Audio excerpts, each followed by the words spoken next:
जी हाँ दोस्तों, नमस्कार। सुपर स्टार म्यूजिक चैनल में आपका स्वागत है। आप लोग के बीच हम दीपक निराला आप लोग के सेवा में फिर से हाजिर हैं। आप लोग के बीच भोजपुरी सैड सॉन्ग लेके आए हुए हैं। बेहद आप लोग के बहुत सुंदर लगेगा, बहुत खूबसूरत सॉन्ग है। जी हाँ दोस्तों, तो देर ना करते हुए आप लोग के सॉन्ग सुनाते हैं। इससे पहले कहेंगे कि जितने भी दोस्त यार हमारे सुपर स्टार म्यूजिक चैनल के माध्यम से वीडियो देखते हैं, कृपया हमारे चैनल को सब्सक्राइब करें, लाइक करें, शेयर करें और कमेंट करें। और कमेंट में ज़रूर बताएं कि मेरा सॉन्ग आप लोग के कैसा लगा, क्योंकि आप लोग के लिए फुल मेहनत करके एक सॉन्ग तैयार करते हैं। जी अभी सॉन्ग तैयार कर रखे हैं, जो सैड सॉन्ग है और न्यू सॉन्ग है। और एक अवश्य आप लोग के लिए कि जी हाँ दोस्तों, आप लोग यदि ये सॉन्ग गाने के लिए चाहते तो ये सॉन्ग के कोई ज़्यादा चार्ज नहीं है। आपको कम से कम रेट में आप लोग के ये सॉन्ग मिल जाएगा, क्योंकि दर्द भरा सॉन्ग और न्यू ट्रैक यानी कि न्यू मैटर है।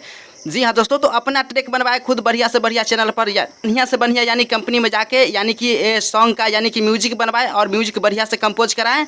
और जिसको सब्सक्राइबर नहीं हो तो कम से कम 5 लाख यानी कि पार होगा, उस चैनल से यानी कि ये गाना को आप लोग रिलीज कराएं। बहुत सुंदर यानी कि मार्केट में ये गाना चलेगा। हमको फुल विश्वास है कि मार्केट में ये सॉन्ग अगर यदि बढ़िया से गा देते हैं तो बहुत सुंदर से चलेगा। हाँ, जैसे कि अभी RCM म्यूजिक हो गया, उसको सब्सक्राइबर बहुत ज़्यादा है। उस चैनल से अगर ये सॉन्ग की रिलीज कराया जाए तो मार्केट में सुपर डुपर हिट हो जाएगा, क्योंकि दर्द भरा सॉन्ग अभी सब लोग सुनते हैं, मेरे पब्लिक सब लोग सुनते हैं। और जैसे कि भोजपुरी सॉन्ग हुआ, भोजपुरी में बहुत रंग के एडल्ट सॉन्ग यानी कि लोग गाता है और गब्बाता भी है, तो वैसा हम आप लोग से नहीं कहते हैं।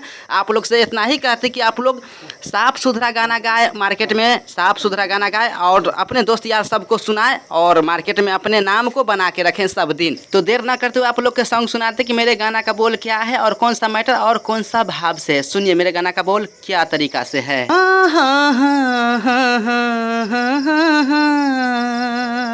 डोली में बैठल बारू सेनुरा सजाई के, डोली में बैठल बारू सेनुरा सजाई के, जात बारू पियावा के संगे जियते मुआई के, जात बारू पियावा के संगे जियते मुआई के, कैसे भुलाइब तोहके जालू हमके छोड़ के, कैसे भुलाइब तोहके जालू हमके छोड़ के, जात बारू पियावा के संगे जियते मुआई के, जात बारू पियावा के संगे जियते मुआई के, डोली में बैठल बारू मेहंदी रचाई के। जैसे आप लोग सुने मेरे गाना का बोल क्या था और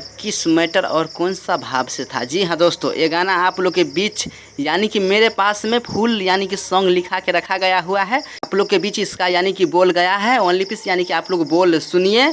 और मेरा सॉन्ग जौन भाई को पसंद पड़ता है कृपया नंबर दे रखा है ऊपर में, इस नंबर पर कॉल कीजिए, आप लोग के सॉन्ग फुल मिल जाएगा। इसका चार्ज आप लोग के कोई ज़्यादा नहीं लगेगा, कम से कम यानी कि रेट में आप लोग के सॉन्ग मिल जाएगा। तो आप लोग से कहेंगे कि जितने भी दोस्त यार हमारे सुपर स्टार म्यूजिक चैनल के माध्यम से कृपया वीडियो देखते हैं, फुल वीडियो देखें, अपने छोटे भाई दीपक निराला को प्यार दुलार दें और अपना आशीर्वाद बना के रखें। और हमारे चैनल को सब्सक्राइब करें और लाइक शेयर और कमेंट करें। और ज़रूर कमेंट बताएं कि मेरा सॉन्ग आप लोग के कैसा लगा, क्योंकि आप लोग के लिए इतना फुल मेहनत करके एक सॉन्ग तैयार करते हैं। जी हाँ दोस्तों, फिर मैं अगली वीडियो में नमस्कार, प्रणाम, जय हिंद, जय भारत।